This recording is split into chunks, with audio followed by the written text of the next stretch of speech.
Dešimtainis trupmenos užrašymas paprastąja trupmena ir atvirkščiai. Dešimtainė trupmena sudaro skaitmenis iki kablelio ir skaitmenis po kablelio.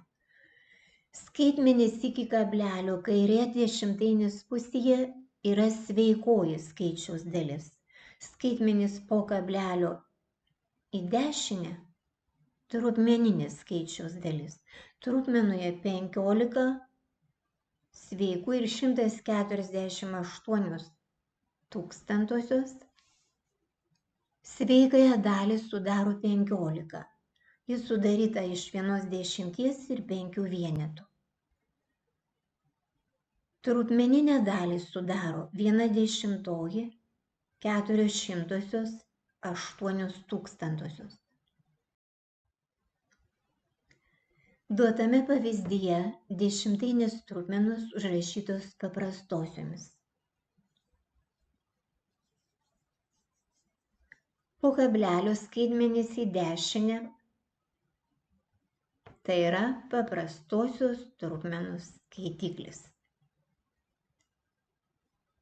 Kiek paprastoji trupmena vardiklėje turės nulių, rodo skaitmenų skaičius einantis po kablelio.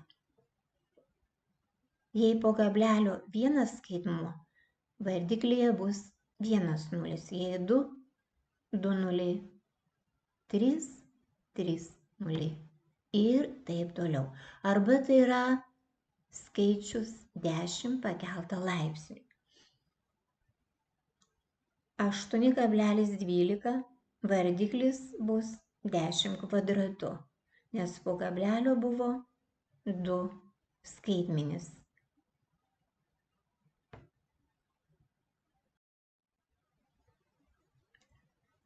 Duotame pavyzdyje atvirkščiai paprastosios trupmenos užrašytos dešimtainėmis.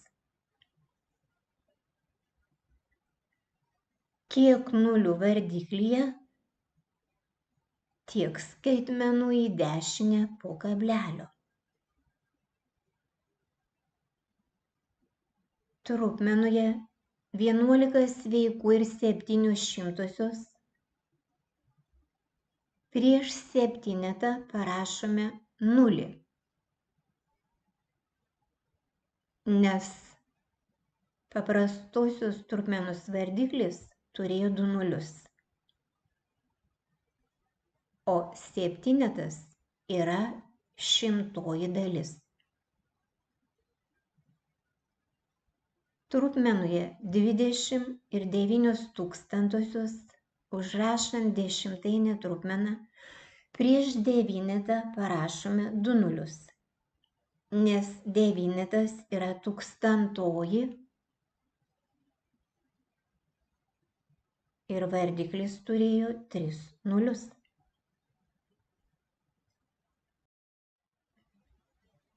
Atlik užduotį.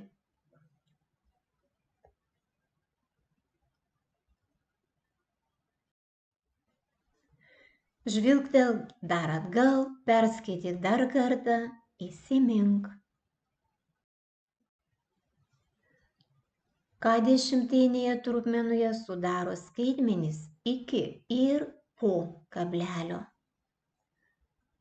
Kas užrašant dešimtainę paprastąją bus paprastosios trupmenų skaitiklis? Kas parodo, kiek nulių bus paprastosios trupmenos vardiklyje? Jei atsakei šiuos klausimus, tau puikiai pavyks atlikti užduotis.